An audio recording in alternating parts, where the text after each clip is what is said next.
The FBAs are those whose families were here in United States Corporation since before the Reconstruction time period, before the Civil War, before the 14th Amendment was pronounced and established. And this doesn't mean that, your forefathers or foremothers could not have married someone who was, an immigrant,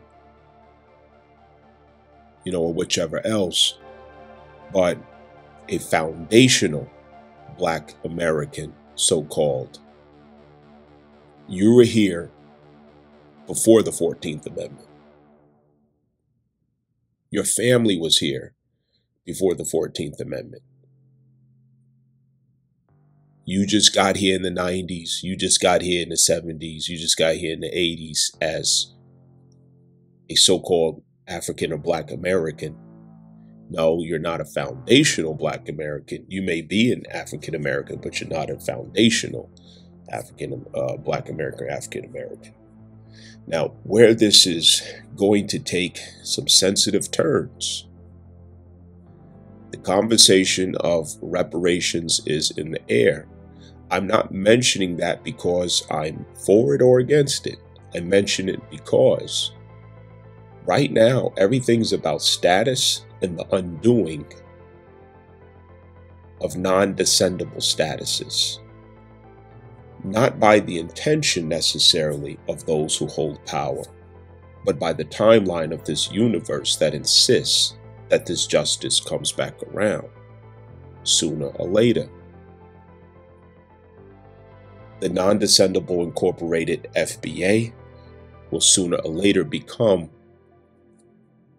aware of their identity and claim their status, and it will include many things. And the same people who thought it was to be despised to be called an African American, you got those Dominicans out there, blacker than me. Oh, I know black, I Dominican. I know black, que lo que, I know black, I Dominican. Que lo que, que dice, I know black. Clearly you black. But you want so bad not to be called or identified as that. You know what I mean? And so the same people will be fighting to stand in that status, trying to pull it off if they can. That time's going to come.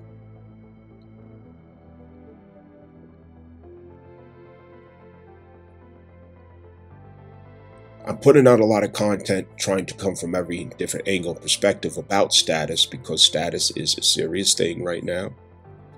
And in this discourse, I'm going to explain how the Moorish identity, and this is not in representation of the Moorish Science Temple of America, let me put that out there. However, the Moorish identity, Spain, the Muslim identity, the Jew identity, not Jewish, the Hebrew identity. Status comes with everything. And it explains everything too, as I'm going to show in this discourse. I'm fishing to see who's out there. Who's really out there.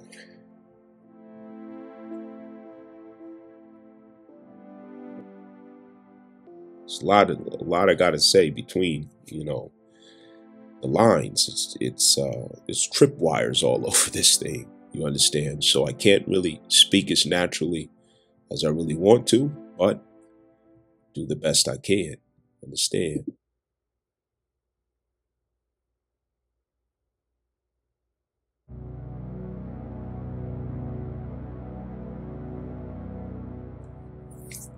On the subject matter of current time that I'm really trying to get us all on the same page with is obviously identity and status. Let's add another detail to keep in focus with.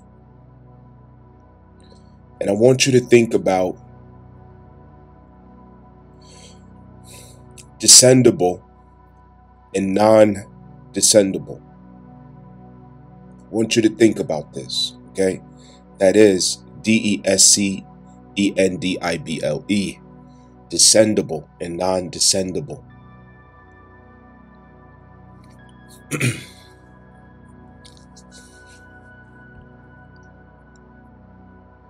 Status, inheritance, property, rights, being in jurisdiction and status, to be honored by such. These are the things that you lose when it comes to identity not being claimed. When you don't claim identity, you don't claim status. Let me give you a simple example. You are Mrs. Stoutmeyer. So-and-so is Mr. Stoutmeyer. Part of that identity is you are the wife of Mr. Stoutmeyer, the king. You are husband of Mrs. Stoutmeyer, the queen. Okay, that reflects a status that puts you in jurisdiction of what's to be inherited with that identity and status as a descendant of so-and-so, or as a husband or wife of so-and-so in legal standing or status of that identity. When it's non-descendable, or the identity is obscured, the child can't inherit. There's no will, there's no contract, there's no knowledge of who you came from, your lineage, and, who is this person? Who is this kid? You're making a claim, but I don't know you. Where do you come from? Who's your father, your forefathers, right? The things I'm bringing up are very serious things, but the infamous astrologist can't do everything by himself.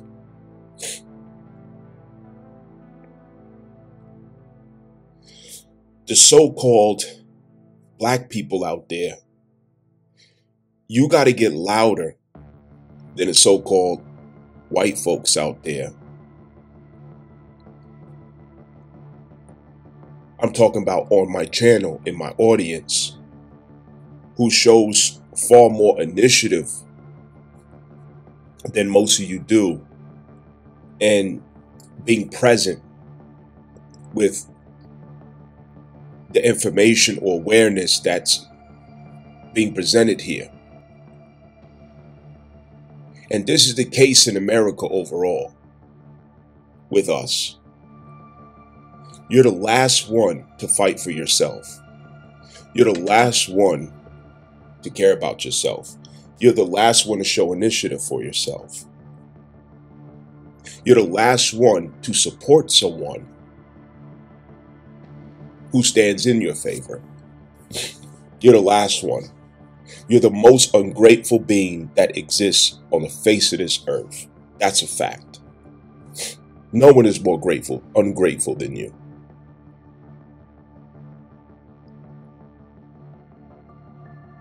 There's so much more I can do.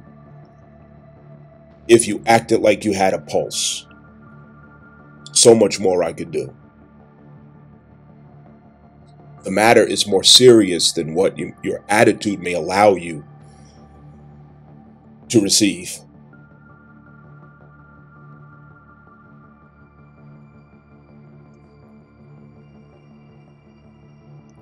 Answering to Negro, Black, Colored, African American, it makes you non-descendable. There's nothing to inherit with that. There's nothing to claim with it. Nothing. Except for what comes out of the status of slavery. That's it. Nothing prior to. You're agreeing that you're a fictitious character, an incorporated being whose history and lineage begins with slavery. And who you were before that time, it has been artfully idealized by those slave masters as being some wild monkeys jumping and hanging out of trees. As Africa or the Americas mysteriously are figments of their imagination and not your recollection, with you included in it, inappropriate representation. They told you what to think, or know, or believe of your history before that identity of being a slave. It keeps you in non-descendable status. There's nothing to inherit. We have nothing for you. I'm sorry. No, I don't know what you're talking about. But when you know who you are,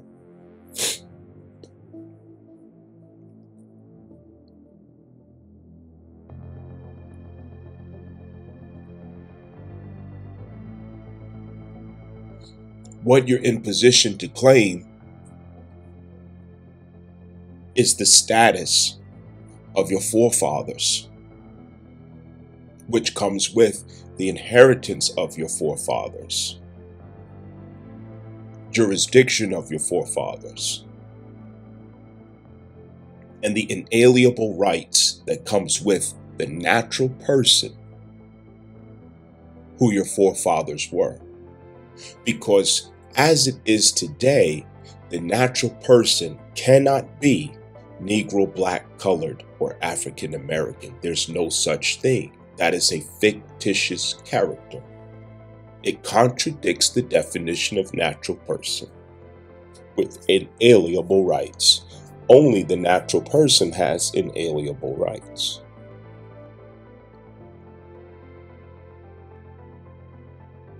The government is here to honor, protect, and preserve your inalienable rights, which is the natural person,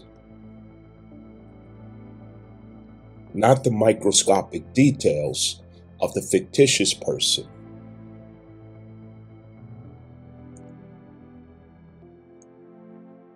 But that has nothing to do with you being ignorant of who you are, what your status is, what your identity is. You become non-descendable. Property is descendable. In fact, let me read a definition here. I'll just go to an AI definition. Descendable. Property is descendable if it can pass to the owner's legal heirs when they die without a valid will. This transfer happens through the statutes of intestacy, which are laws that determine how property is distributed when someone dies without a will. These laws typically prioritize close relatives such as children and grandchildren. Laws of inheritance, when there is no will. When there is no will.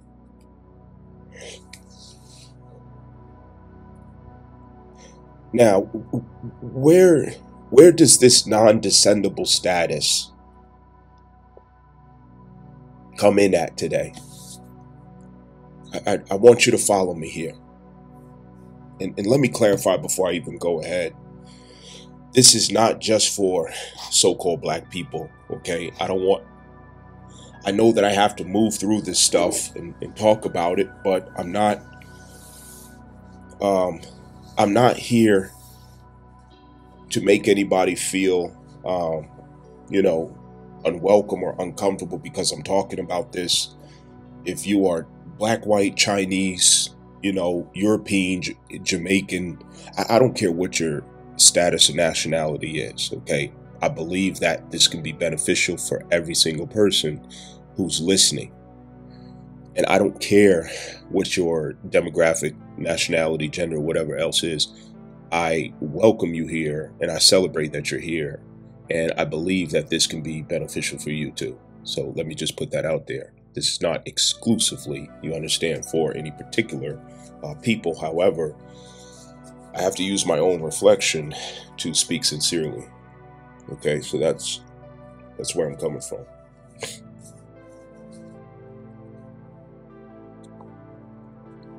Now,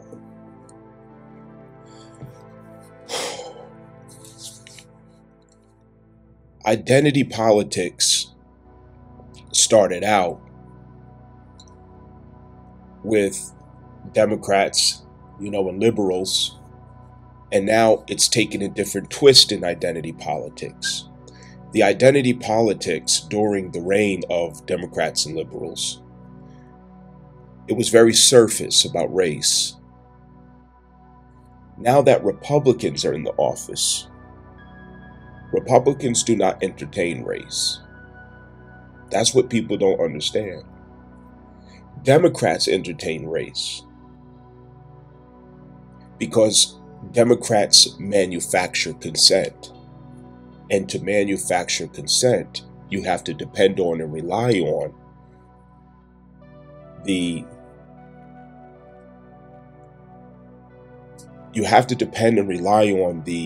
aloofness, the ignorance,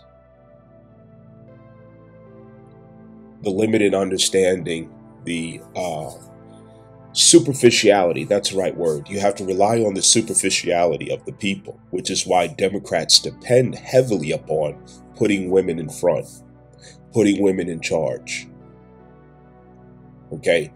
Putting women in positions where they determine the interpretation or narratives of the people behind them. That's why they have to have women out front, because women are superficial. And because women are superficial, everything that they say, everything that they do, it doesn't reach depth in the people. The people remain very shallow, surface, and quite dumb, to be frank. It's a dumbed down society. The Republicans, they take a different position where everything that they say has a legal interpretation. Democrats have a surface cloak over what they're presenting. Republicans hide behind the veil of legal institutional language, as well as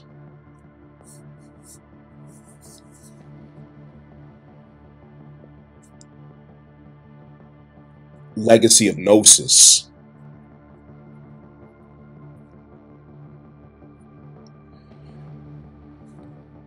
The Republican side has a Saturnian, Jupiterian interpretation. The Democratic side has a Venus, Neptunian interpretation. You see,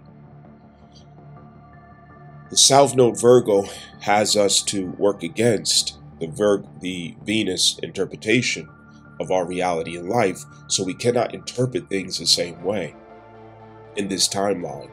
You have to convert back to the Republican context, which is you have to know legal language, legal terminology, legal context. You have to get Saturnian and Jupiterian with how you're interpreting and seeing things. Race does not go with the timeline we're in. Status does. There's a difference. Race goes with Democratic left liberals.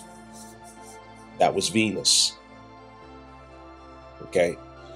Now, it is status, not race. Status. Status is what's moving people all over the earth. The fallouts, the division, the riots, rebellions, coups, the illegal immigration and things of that nature, ICE, okay? All these hot topics. It's about status. What else comes back to status that's going to become a greater topic here in America is the status of the so-called FBA, the Foundational Black American. Prior to all of these deportations and noise about who's who and who has what rights,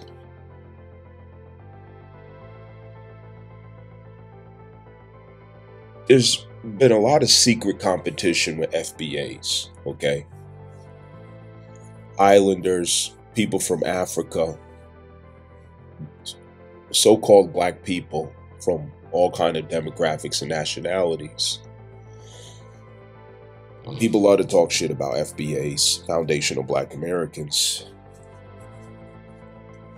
Look at their situation. Y'all ain't done nothing yet. Look at y'all. Y'all still in the same place. So on and so forth. But nobody knows the sophisticated psyop, biochemical, biological, political, and socially engineered warfare, legal warfare that we've been subject to here in this corporation since day one. We got hit with one engineered strategy after another. And they've even gone so far as to use our own women against us as Foundational Black Americans.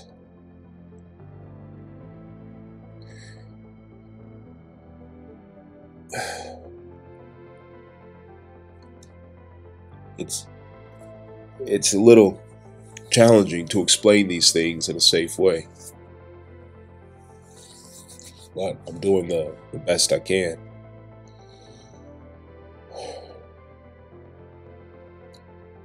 We've survived a lot.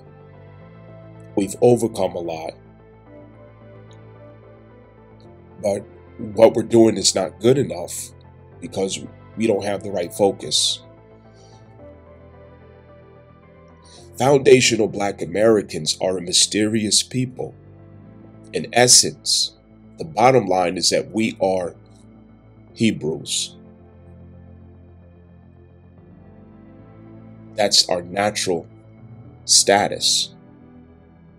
We are also the Moors, who were the original rightful owners of this land, among other tribes.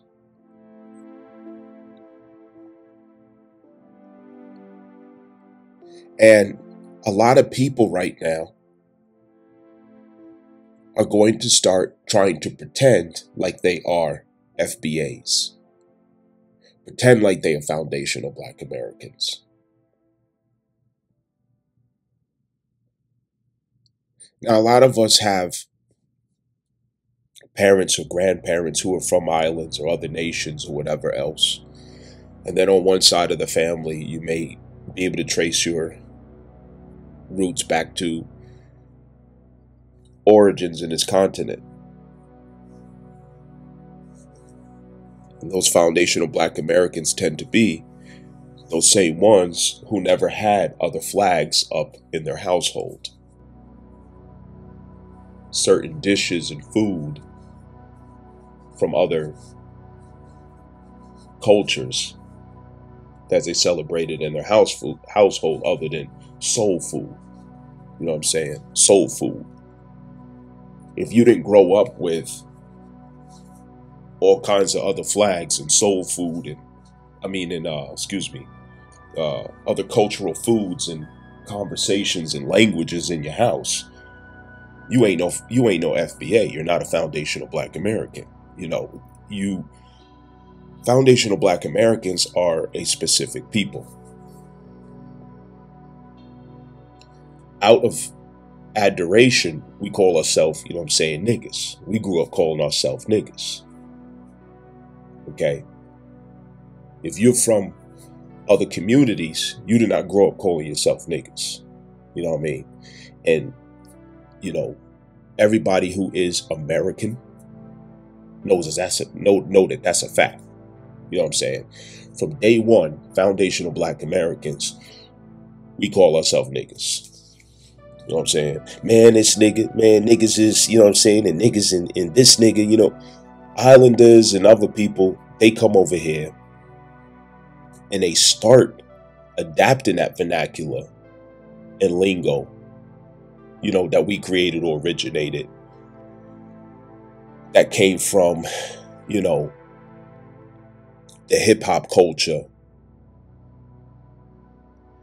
and the consciousness that was entwined with that culture from foundational leaders such as Noble Drew Ali, Elijah Muhammad, Malcolm X Farrakhan,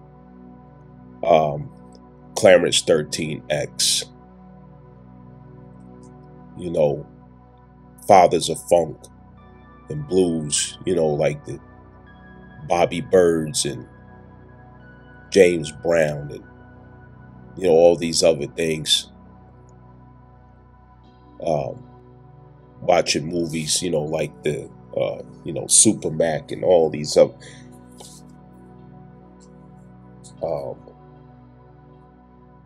There's certain experiences that we had growing up that formed our culture, basically. And the way we talk, the way we deliver ourselves, the way we walk, who's African American. You know what I mean? And a lot of people is going to start trying to pretend like they somebody they not now because of the way that the tables is turning. And that's only to motion towards the illusion of status, because people are starting to notice something is happening here with status. You know what I mean? Now, I'm aware of some of my Nigerian origins. I'm aware of some of my St. Croix origins. I'm aware of Cherokee and so many other. I'm aware of a lot of those things mixed up. But I'm also aware that I'm really a foundational Black American, so-called, because of how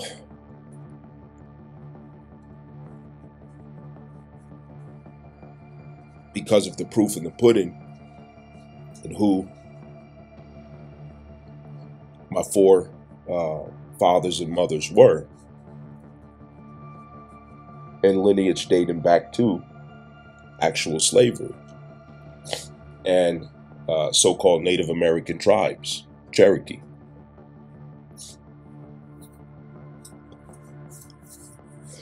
As well as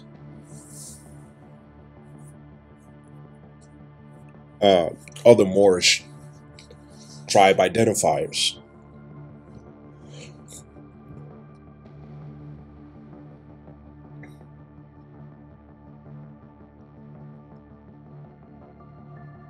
This turning point is going to get messy.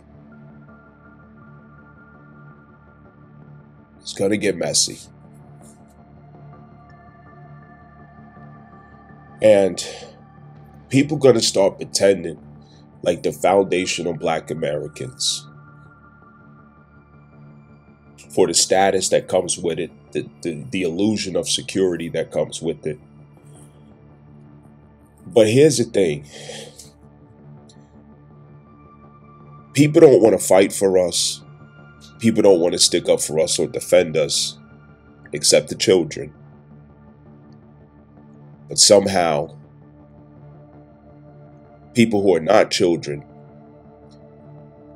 everybody got something to say about us. People want to work against us. And I get it. Look how we show up. Look how we behave. Look at our image and reputation. Look how we treat each other. I get it. But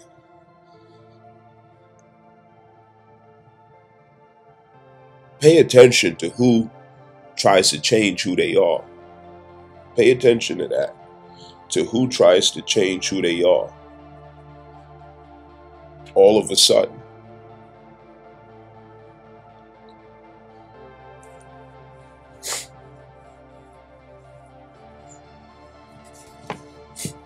Foundational Black Americans have a history of civil rights and political intensity, fighting, showing up, getting active, getting involved. And what's embedded in our culture and our blood is hip hop, blues, jazz, funk. We are a musical people, just like every other Black nation of the earth. We're a musical people. That's one trait of being Black, regardless of what demographic of Black or what nationality of Black. Music is always going to be in the bedrock of yourself. Okay, but for the African American, it's hip hop is in our blood. It's a way we present ourselves. It's a lifestyle. It's not just music. It's literally what we make life out of. And before then, it was jazz, funk, and blues, and even rock and roll. Which Black folk created rock and roll too. And you get in southern states, the original cowboys were Black. That was our culture too, as foundational Black Americans, cowboys. Yes, it was only cowboy. Black people were the only cowboys, which is why they were called boys. Wasn't no white cowboys. There was only Black cowboys until recent years.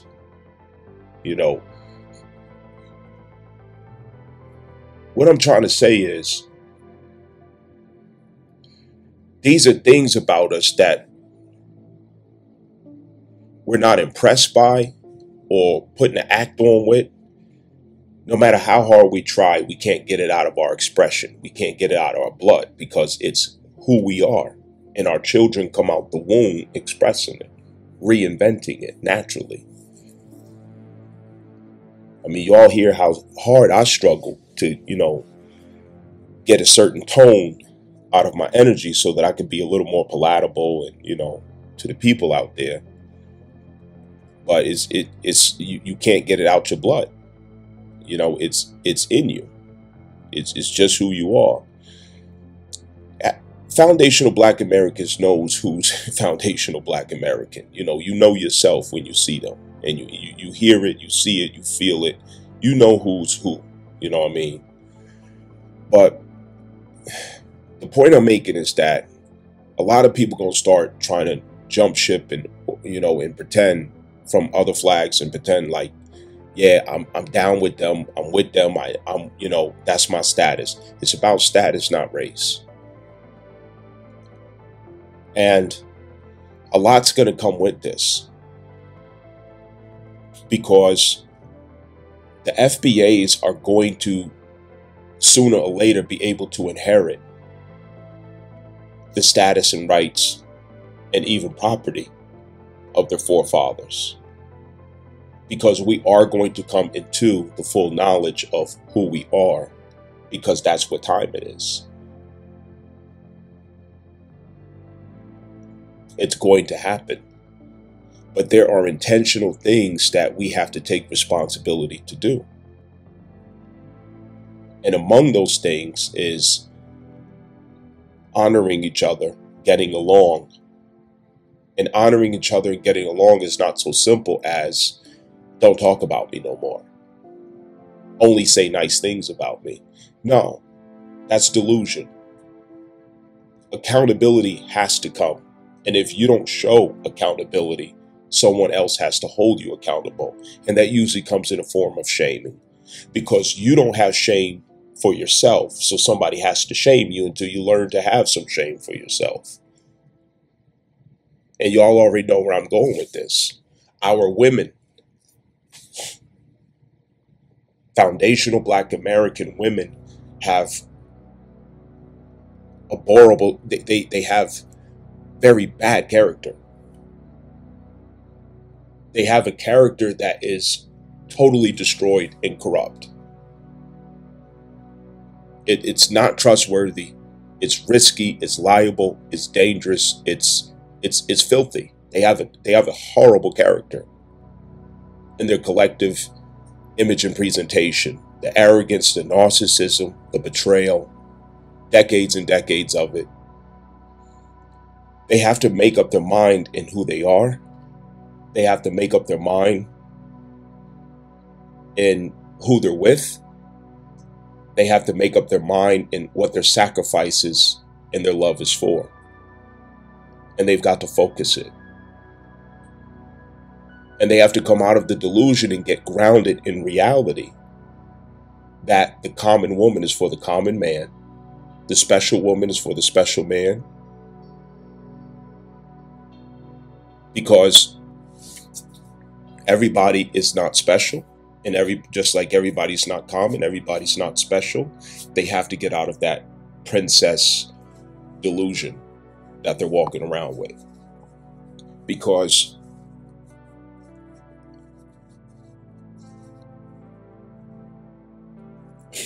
who they are in the sexual marketplace is a fictitious character. There's nothing real, sincere, genuine about them anymore. Not anymore.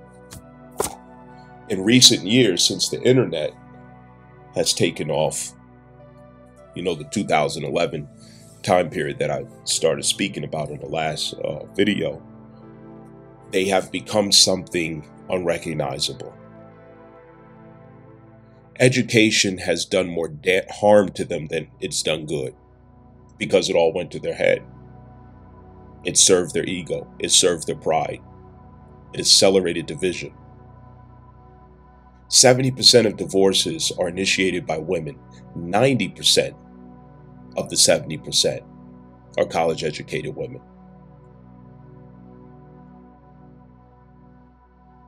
African American women, if deliverance didn't manifest for them in the form of them being sent home from the plantations of the corporate world through recent layoffs, there would be no hope for them to ever change. If Donald Trump didn't sign all the executive orders that he did to disconnect the common lower class of us, our sisterhood, from government benefits, Section 8, food stamps, SNAP, so on and so forth, that deliverance could not send them to the wilderness where they need to deal with themselves, face themselves, see themselves, reckon with themselves, and truly heal themselves. Black women have been claiming to heal themselves my entire life. I've been hearing them stories. I'm on a healing journey. I'm healing, and I've been healing. It's a damn lie. They ain't been healing nothing. They've been pretending to be in recovery of a value that they wish to be appraised for. But that has never been who they are as an outcome of their said healing process. Their healing process only led to more arrogance, not healing. The deliverance is forcing the opportunity of healing upon them, because it's the wilderness that initiates healing, because that's where you get to face the parts of yourself that you no longer can run from. You're a fugitive in the wilderness, and you're a fugitive from yourself in the wilderness, and you're going to get caught. And you're going to have to surrender and deal with yourself. And that's when truth will set you free through Scorpio. The algorithm of surrender and transformation in the face of disillusionment. But that's the only way she can become trustworthy again, because right now no one can trust Black women. They're not trustworthy. They will sell the mission. They will sell the family. They will they will weaponize the children. They'll do anything for status, for attention, for validation. They're in secret competition with their sisters, secret competition with their husbands and brothers. There's an illness inside that they have to deal with in the phase of the wilderness after deliverance. And deliverance again, it is not from your own willpower that you're subject to deliverance. It's from the compassion of the Most High, the wisdom of the Most High that subjects you to an inevitable separation from that which is causing your own demise, limitations, setbacks, or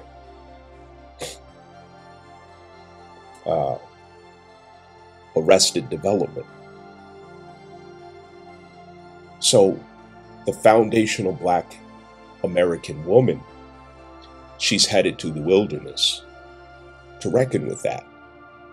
And Jupiter in Cancer is what's going to intercept her. Because in this great migration of her out of the corporate offices, she has to go back to the village, the community, and reconcile.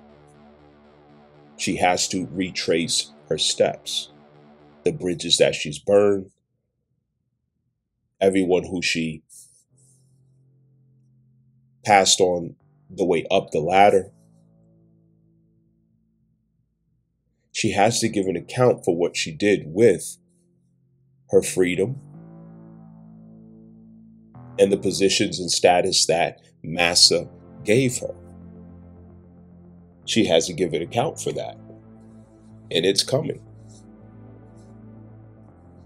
Infamous astrologist is not up here to make people feel bad or insult or different things like that.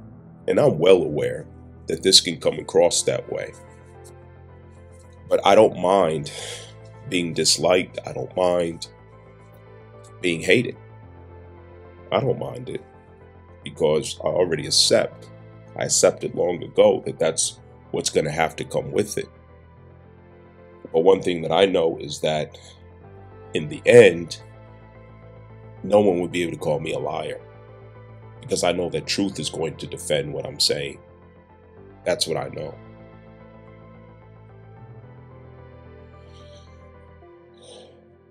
Status is going to have to include us coming together and becoming a benefit to the world, a benefit to our country, a benefit to society, a benefit to all people. But the ego is in the way. Selfish ambitions are in the way. Arrogance, narcissism is in the way. Fear, guilt. It's making us untrustworthy.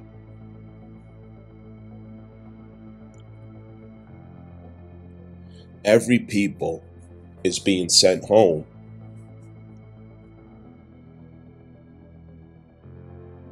And every people's being sent home because it's part of deliverance. Because after all, what sent people away from their homes? What made everybody run away from their homes? Fear. Fear. People are running from fear, thinking that the security is on the other side. Rather, it's security for what's with their ego is suffering, childhood wounds, or whatever else. Oh, if I go over here, it'll be okay. Deliverance is taking place over this entire planet, and people are going back home to reconcile. And those who are on the run, they're the ones who are going to bring the revolutionary spirit to those who didn't run. Because there's something they were seeing that should be, that's not there, instead of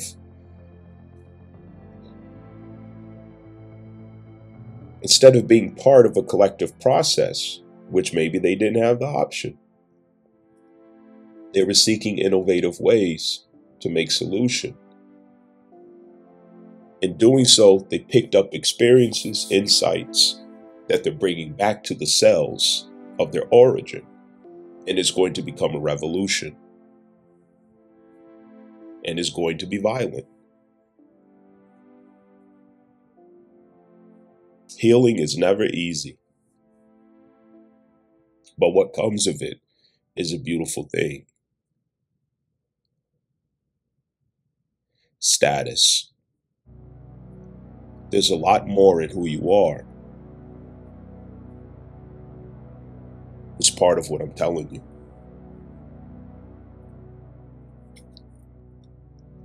To FBAs out there, so-called foundational Black Americans out there, you got to know who you really are.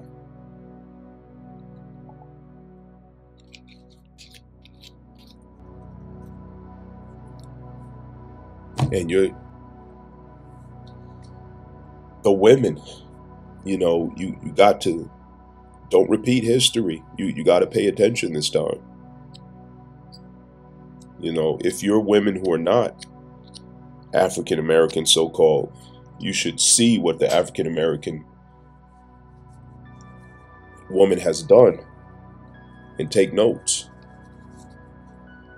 You got to take notes.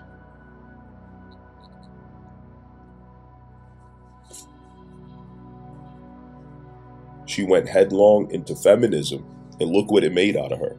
Look what it turned her into. It was white women's idea, but it was Black women's manifestation. And look what happened to her as a result of it. And she's so blind to where she thinks that it's a victory. She thinks it's success. Why? Because her ideal of value is career. It doesn't even go beyond that. Her idea of success and value is within the limitations and confines of career status. That's a very small view, minute. In fact, it's a microscopic.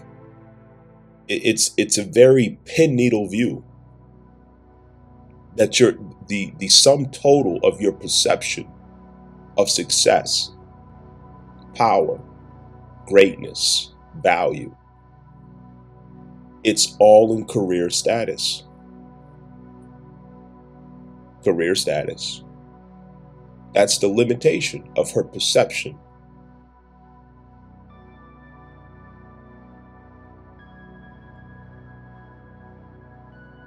Feminism was a trick that made you ambitious for career while defiling yourself as you go. Sexual revolutions, tormenting yourself as a woman, teaching, making yourself believe that you like it, making yourself believe that you like being under strange men, ran through, promiscuous, not raising children, the security of a marriage. She lies to herself every step that she takes to live out that lie, that illusion. Because what the fear is that I will not be counted among those who are perceived as valuable. It's that simple. Because that's the song of Venus. I fear not being taken as valuable. So her whole life is a lie to convince others that she's valuable. And she's contradicting the actual route to value as a woman. And she's completely blind as to where that pathway is at. And it's in the very place that she's running from, the fourth house.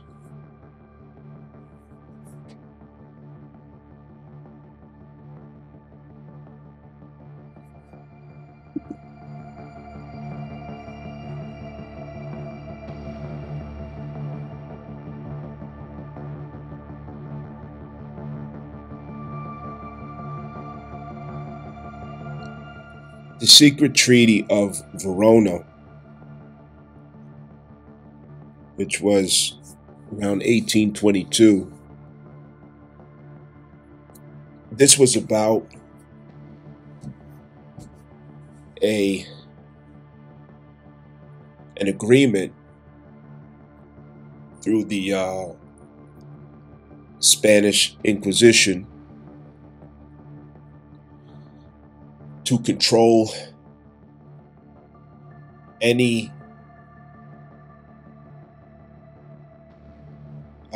enablement,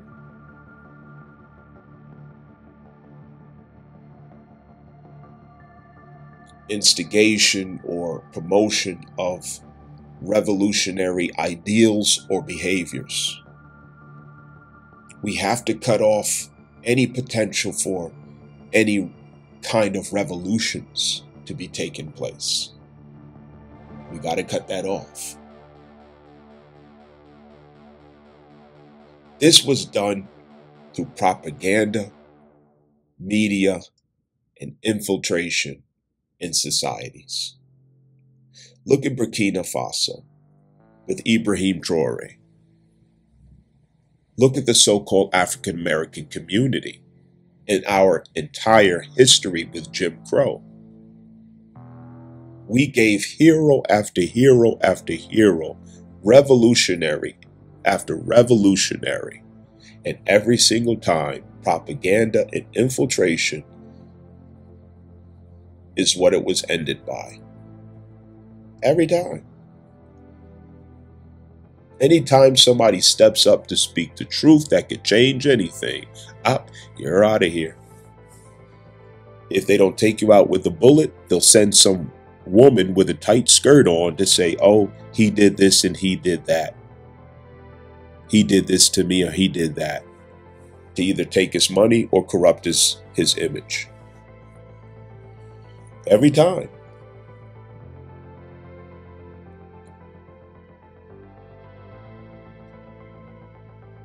And here we come full circle again for the same reasons.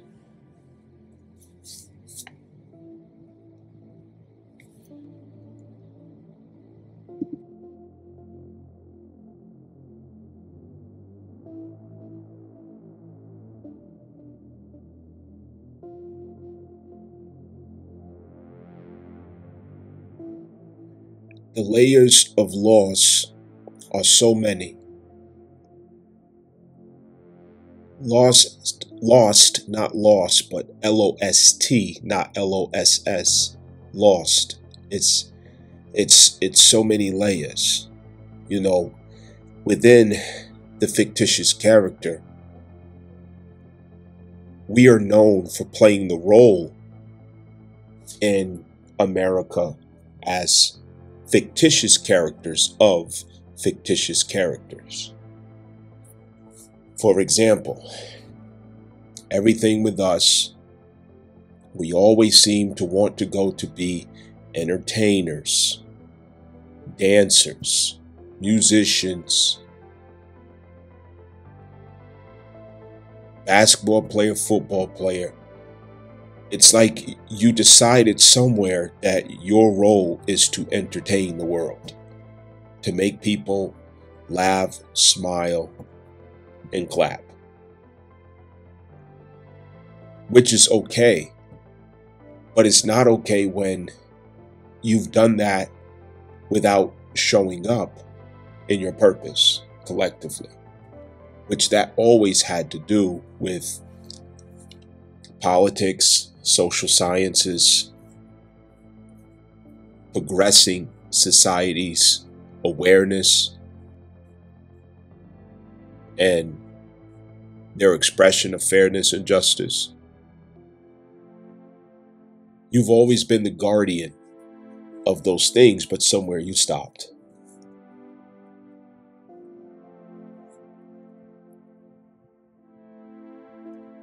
We're not going anywhere without our women. I do know that much. No people does.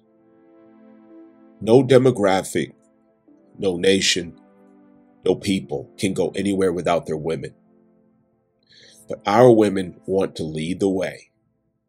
They don't want to take any direction or instruction. They're power hungry, out for domination, and misled by the idea that the university and job titles is a symbol of power, authority, and success. Those things are important and even essential. But she goes too far as to throw it all in one basket.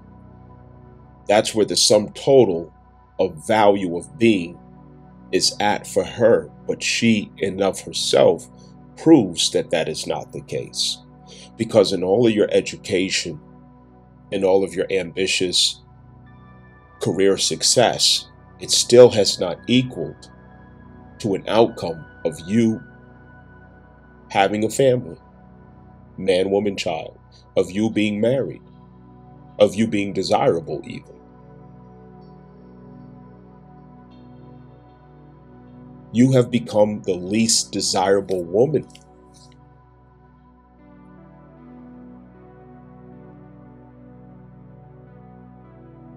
These things are so serious to where it's a luxury to keep going back and forth about it. And who says that we can afford that luxury?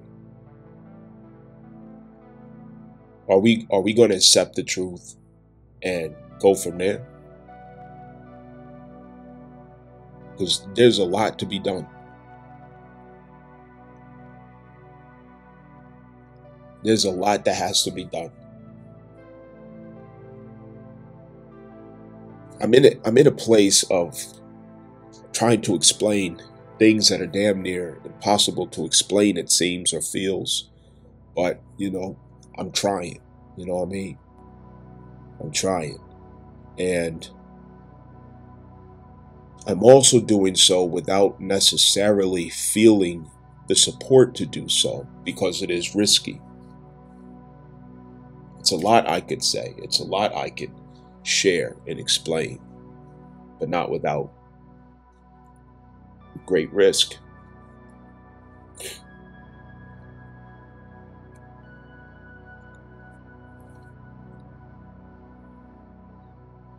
The natal birth chart reading stands as the foundation of true identity, real identity. And the more we're in tune with it, the more we're in tune with everything. And the more that we understand how to interpret all of our experiences in life so that it's progressive and not degenerative. The things that Donald Trump has recently been undoing, it's exposing that a time period has come where status is going to be revealed or exposed. And a lot of this has to do with undoing Lyndon B. Johnson's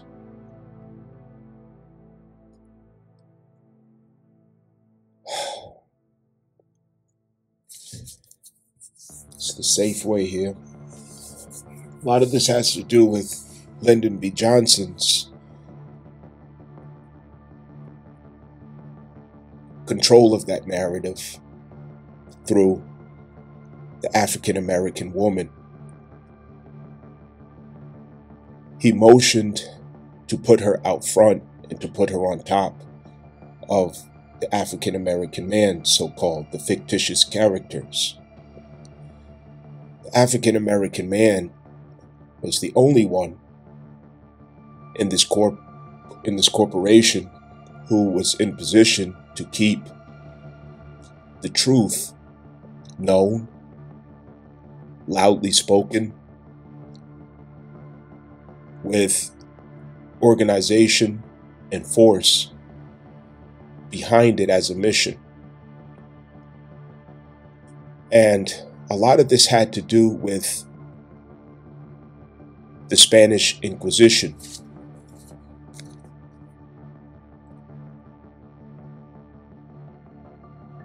The Spanish Inquisition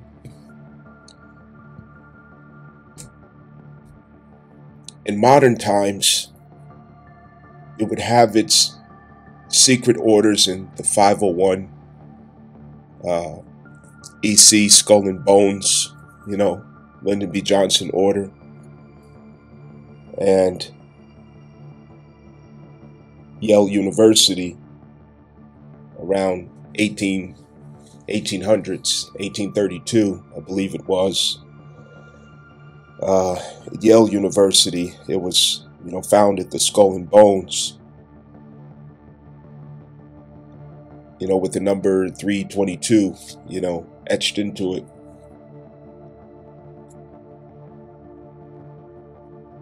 This had to keep sight on dissent.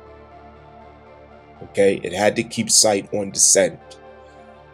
And it had to make sure that those who carry the status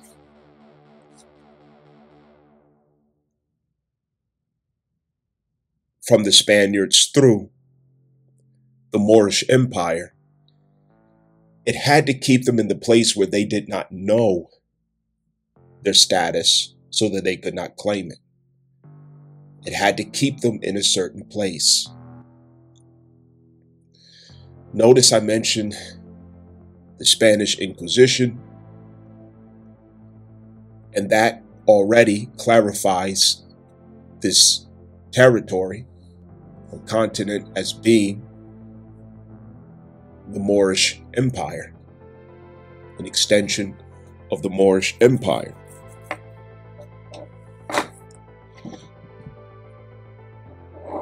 Spain was a central location in that empire for a long period of time. And the Hebrews, like myself, nappy-headed, big lips, broad nose,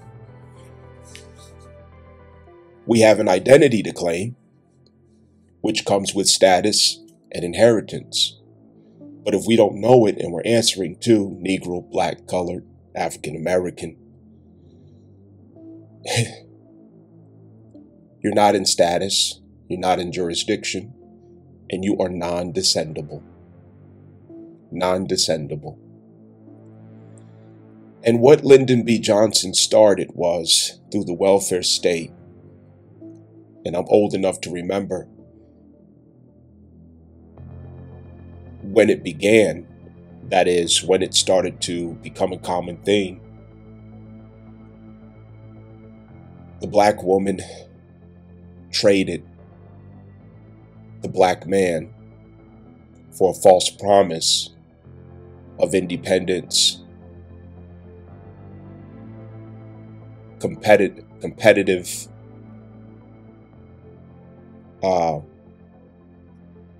enablement against her male counterpart, as remember, she was indoctrinated with feminism at this point. And this would begin her repetitive cycle of turning her children into weapons against her male counterpart. This would start her promiscuous behavior, her allegiance to universities and colleges where she got the liberal indoctrination from, and the false sense of value and arrogance, where she became a career-driven, selfish, narcissistic,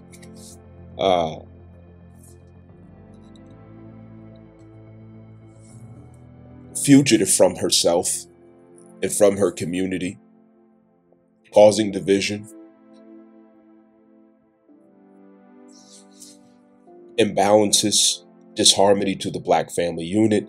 She allowed herself to be the useful idiot that caused the separation, demise, and wiping away of memory of identity from the black community, as it was the black male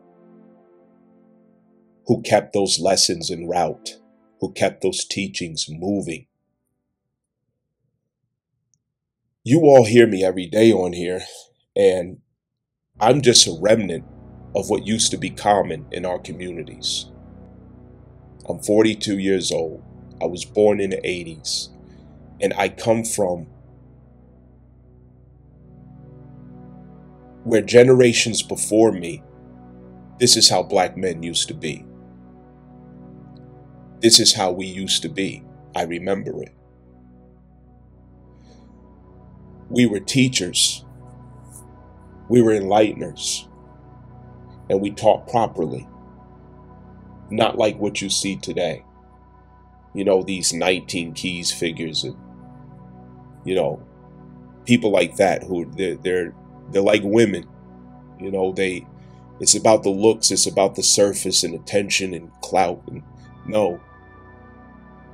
Black men were real teachers.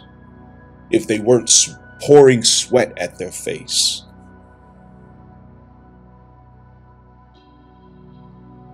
Giving you the fruits of their labor. Because getting knowledge back then was a hard task. And there are lots of us.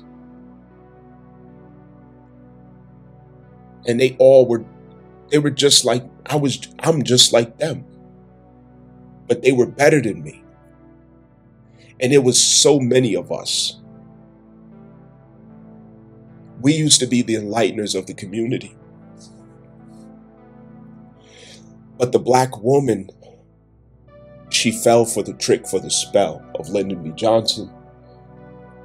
And her aims turned to career, money, status. Through money. Status through job titles. Status through career. Status through college degrees. That's what she reduced the ambitions of the black community to. Not understanding that colleges were localized by Rothschild Rockefeller only to serve the corporate model, the acceleration of the corporate model. It was not to enlighten. Enlightenment is a whole different story. That's when you get into gnosis. Gnosis is of a specific order, a fraternity, and specifically, as I mentioned, the Spanish Inquisition, which continued through Yale University at those levels of the skull and bones. Yes, those are people of gnosis. But do you think that they're going to let you in on it? No, because your identity comes with that. And God help us if we figure out who we are.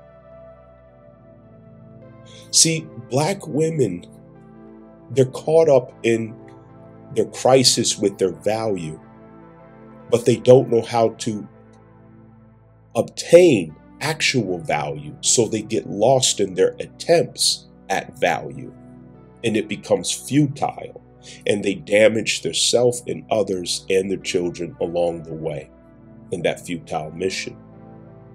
They lack understanding. They're not under the leadership, the protection and guidance of their male counterparts. And it's not because the men don't want to. It's because they subscribe to feminism. And it has indoctrinated and possessed them to where they are not teachable.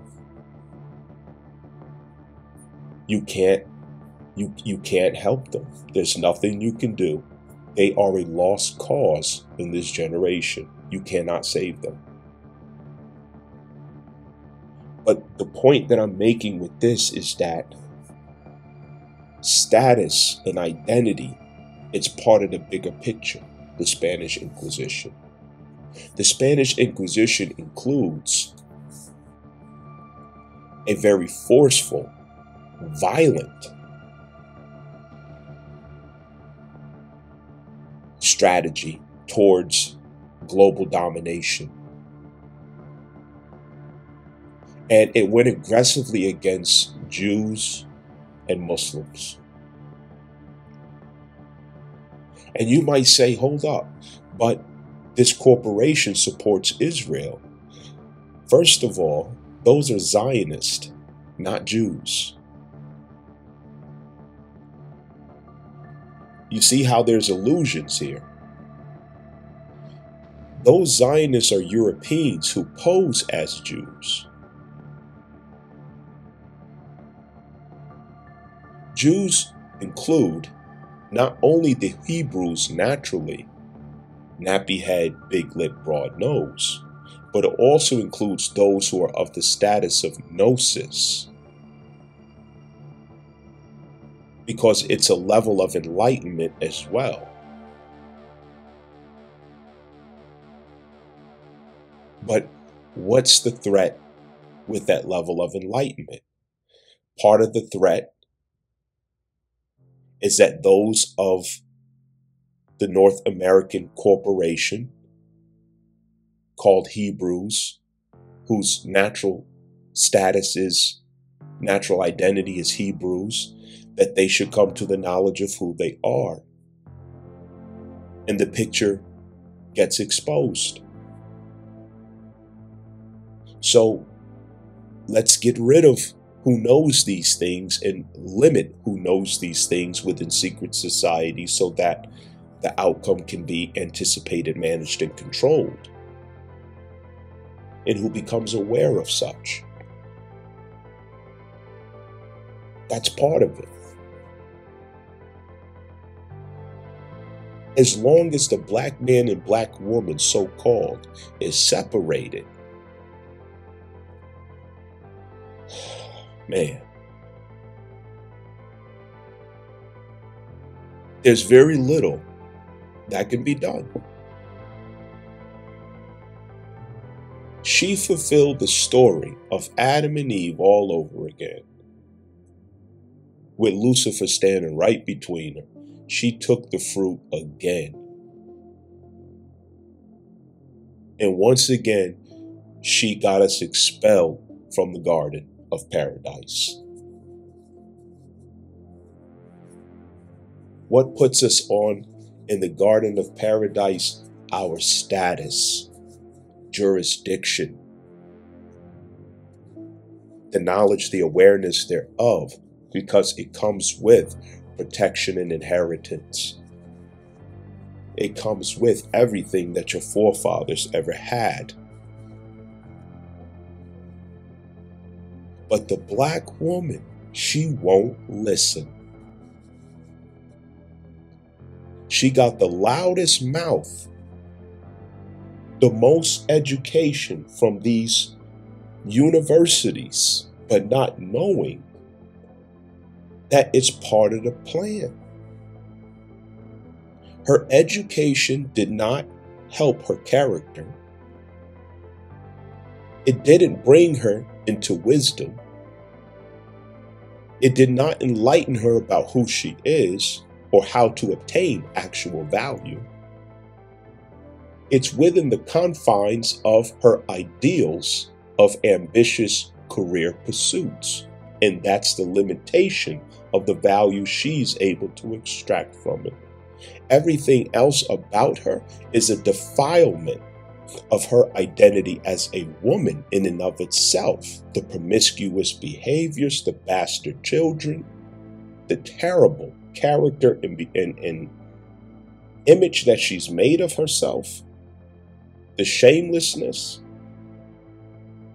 She's not teachable. If she only knew who she really is. And if she knows who she really is, who is the so-called Hebrew man? If only you knew who he is. But she's so fixated on how he looks. Rather than not, he got a six-pack, 6 feet tall, 6 figures. What is that compared to the knowledge and wisdom of self and the impact that it can have when organization and financing is placed behind it and the claim of the identity? When families are created and established on that understanding and behind the leadership of men who do know. But she doesn't have an eye for value. She doesn't know what value is.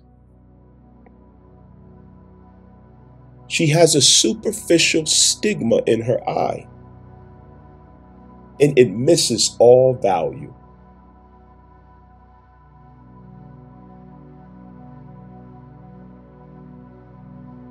Lyndon B. Johnson was quite clever. But the pen of Donald Trump is undoing it. It initiated deliverance, which initiates the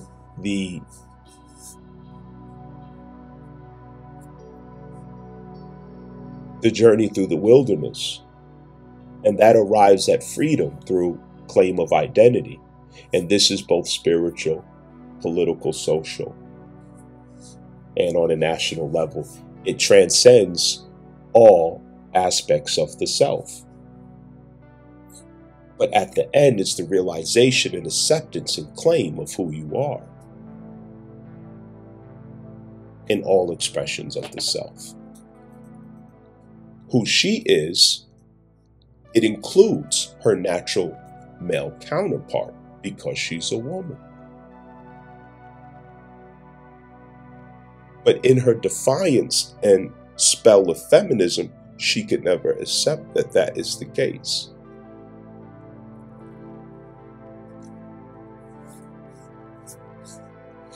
It's only a matter of time before I'm taken out of here.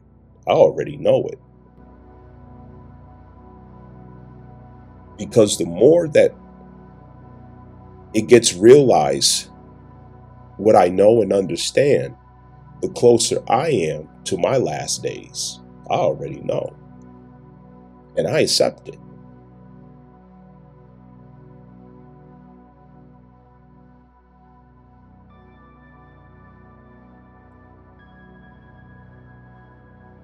I've already made peace with that.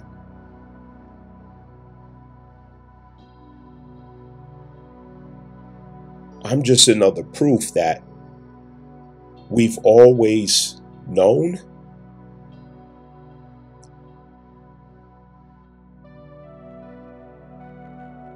but we can never get our sisters to focus.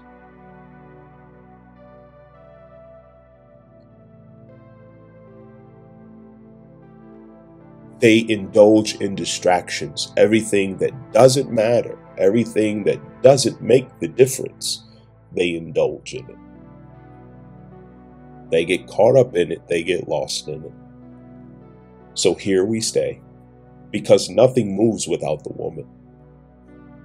There's no life without the woman. There's no possibility of something being successful or prosperous without the power of the woman. Nothing. Nothing is possible without the woman. And it shows how clever Lyndon B. Johnson really was. There's a reason everyone except the Hebrews are being sent up out of here, as far as people of status who are not white nationals or, white Americans or other Americans of other nationalities, which really includes them as Moors as well. That's a longer story, because Moor is not necessarily just black people, so-called. That's another thing. It includes a lot of those so-called Mexicans. The Moorish identity is not a race. It's a status of nationality. Even some so-called white people are Moors too.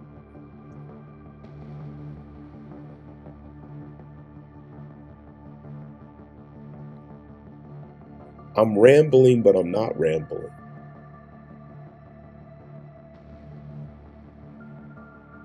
I'm rambling, but I'm not rambling. You got to see who's out there. You got to shake the line and see who's really out there. It's not my people that respond to these things. It's not. They're caught up in too many other distractions.